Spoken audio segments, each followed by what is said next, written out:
only. Carry On Only. Dedicated to inspiring your next global adventure. With award-winning photographer, creative director, and travel expert, Jill Pater. Jill has worked in over 100 countries, has published 21 books on architecture, design, travel, and gastronomy. Now, here's Jill and her co-host, Lisa Polacek. We're bringing you a bonus episode in the Carry On Only series. Jill and I and our friend Robin are going to talk about traveling for wellness. We have heard that Jill has spent some considerable and enviable time, entire trips, holed up in luxury wellness resorts. Tell us about that. What's that like? Well, it's amazing. If you haven't done one, I can't recommend it enough. It's a little bit, wellness vacations can be a little bit intimidating if you haven't done one before. One, usually because of the cost, right? Mm-hmm. Oftentimes they'll, include the accommodation. They include like some of the wellness activities, say like the yoga or exercise and treatments, as well as food and dining. So from a cost standpoint, you're looking at everything at once, which usually when we travel, we don't have to do that. So sometimes that can be intimidating. Right. We also kind of wonder, like, do I really want to go somewhere and maybe not drink or not eat sugar or not, you think, well, how fun can that be, right? Like, what's the end game there? Mm-hmm. So I think it's one of those things that you do, like once you do once, you're going to do it for life. But taking that first step towards one is a little bit, there's a little bit of a risk involved, I think. I mean, it's a commitment. Yes, it's a commitment. Like I've told friends, I went to this place and they're like, and wait, you can't have wine. Can you have like Chardonnay or like light white wine? Wait, is that true? Yeah. Well, no. I mean, some of them don't. Scratch the needle. Yeah. Most of the higher end ones, they still have alcohol and they still have, desserts and things like that. And do they judge you? Can you feel them judging you? Well, I actually got judged at one because I was the only one there at the time who wasn't on a detox program. It was a spa in the Philippines. We actually featured on the Carry On Only Philippines show. Mm-hmm. And I happened to be one of the few people there that wasn't on one of the juice programs. So I'd go into, and they had amazing amount of food, like some of the best food I've ever had, all kind of grown on the location, on the farm. And so I was like, there's no way I would do a detox here because the food's so good and it's so healthy. It's like, it's already a detox, right? Yeah. So I'd be at dinner and I'd be ordering everything off the menu. And like the couple next to me would be like glaring at each other, drinking their juices like ready to die, like. No, that's jealousy because they want to be doing what you're doing. Yep. Food envy, yeah. Yes. Mm-hmm. Yeah.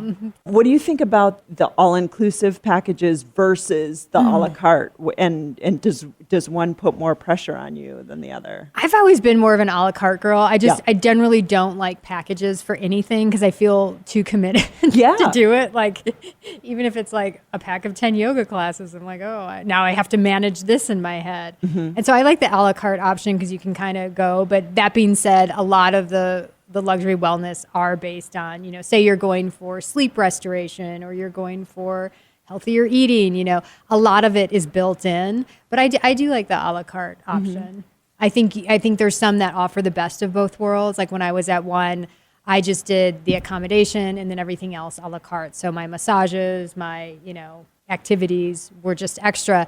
And I like that because you can only do so much in a day. Like to your point, Lisa, if you book the full Monty, then you kind of feel pressure to do all these things. And they offer a lot of things. And you're like, well, I'm here and, this is a big budget item for me. So I need to go and enjoy and everything. And that's like not really the point. You're supposed to kind of relax and yoga under duress is maybe not actually yoga. Exactly. And I'm the type that would have to, I would want to check everything off the list and get, do everything and try everything once because you're there and you're probably not going to go back for a while. Yeah. So I like the a la carte when it's offered. Sure. What about a person like me who's never done that type of trip? I get my trips, I just do little road trips here and there, and that's how I get my well-being centered. But for a person who's never really gone to a wellness place, since you've done this many times, what would you recommend for us virgins who's never done that? What would be the best place for us to go to get the ultimate experience of what a wellness trip is? So I think the best thing is maybe start with something local. Like if you want to just kind of try it on for size a little bit, start with something that's maybe local or at least regional. And we're based here in Scottsdale, so we have lots of options. Lots of like 2-day retreats or 3-day retreats up in Sedona or up in places nearby. So something like in your region, maybe first, a couple days, just to kind of get a sense of what you liked about it, what activities you liked, maybe what didn't appeal so much, and that'll help kind of get you to the next step, which might be an international one. And I think the best wellness resorts are in Asia, hands down, hands down Asia. Like, we have a lot of ones here in the US, but they're very expensive. And if you're comparing price wise, I just think, in Asia, they've been doing spa tradition for thousands and thousands of years longer than we have. So they've got it down. And it's just a very different environment. It's an experience. So you're getting a bit more of that travel edge to it. You're not just a hostage in a high-end hotel. Robin, would you do it? Are you? Yeah, right. Would you consider it? Yeah, Absolutely. I mean, we've got great places, like you were saying, right here in Arizona. So why not give it a shot? And then when I'm ready to go abroad, Asia. Yeah. Wow.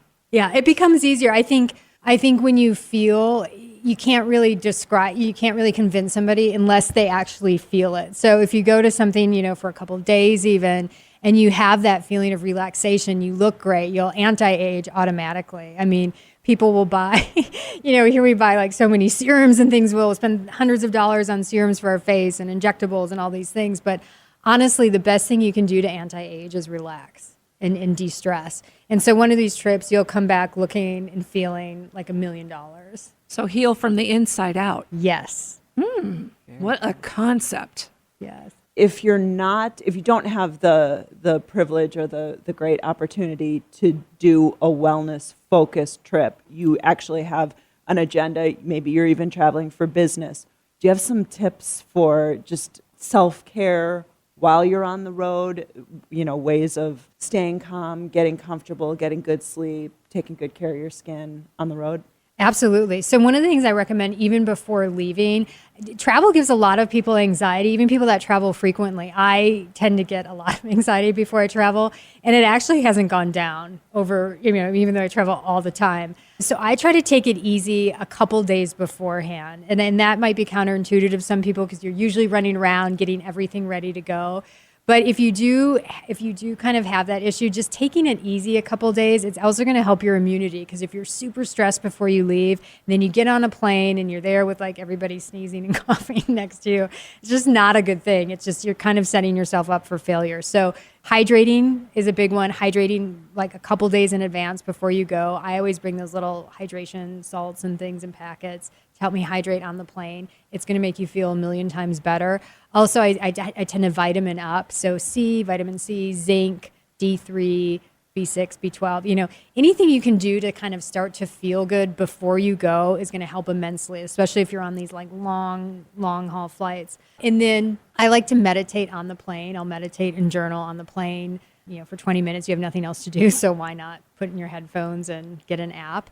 Once I'm in country, again, hydration is so important. You lose, 70% of our body weight is water, and flights are so dehydrating. It's kind of really when we talk about jet lag, it's what makes it so much worse. It also really affects sleeping. So when you're adjusting to a time cycle, a new time zone, and you're dehydrated, and your immunity's down, it kind of, these things start to snowball. So as much as you can kind of buffer them before you go, and then just take care of yourself when you get there, and give yourself a day or two. Like, you're not going to feel great, after a 30-hour flight, you're not going to feel amazing the next day. So just give yourself time to hydrate, to eat well, and try to get on the sleeping cycle of the time zone you're in as fast as possible. And that might mean like a couple espressos throughout the day just to help you get through the day so that you can sleep well. You can actually sleep on a normal zone at night. So those are some of the things. I always try to meditate when I am in a new place, because it can be very ungrounding when you're in a new hotel, you have new smells, new sights, new food, everything's different. It's a bit of a shock to the body.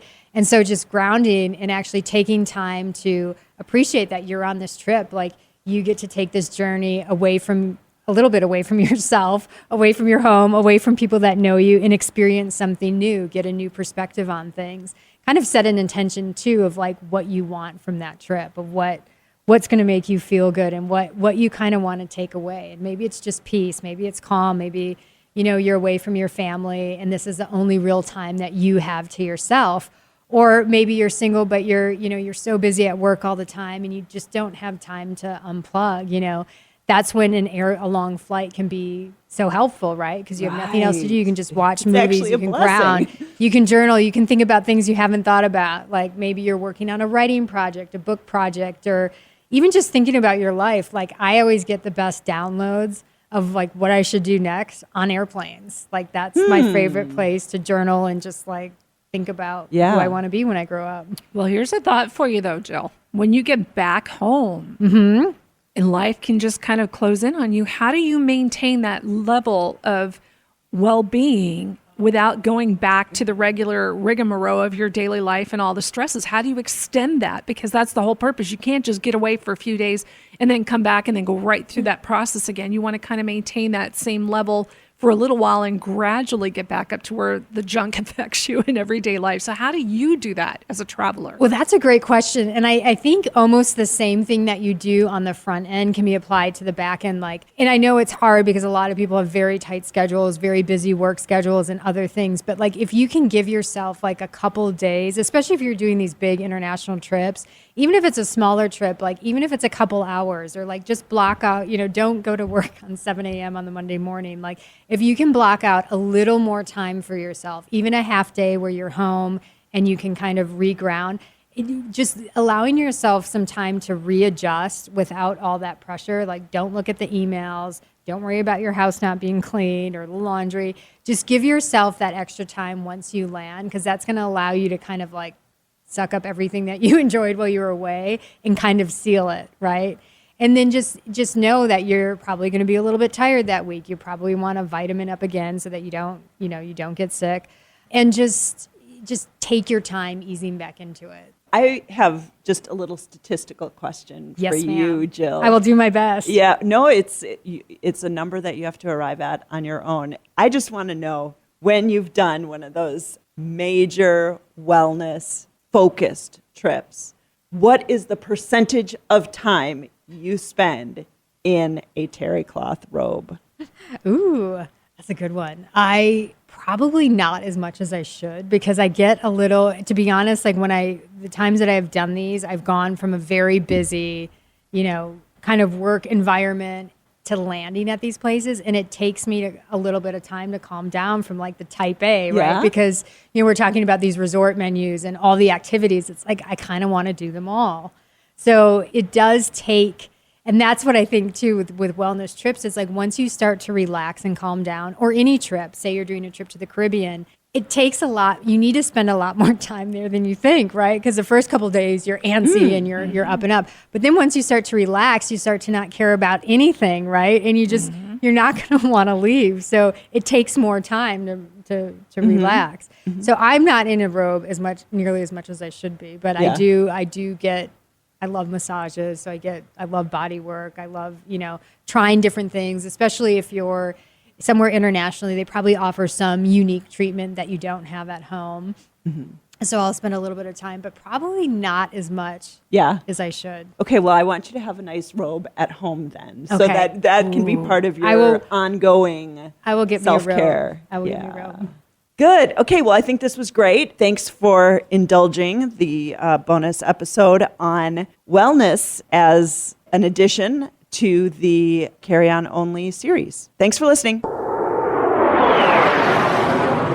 Carry On Only. Thanks for listening to Carry On Only, dedicated to inspiring your next global adventure.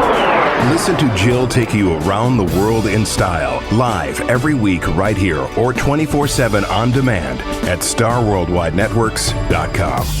Please remember to like, subscribe, and share. For immediate access to Jill's destination guides, blog, and show notes, please visit jillpater.com and follow her on Instagram at Jill Pater.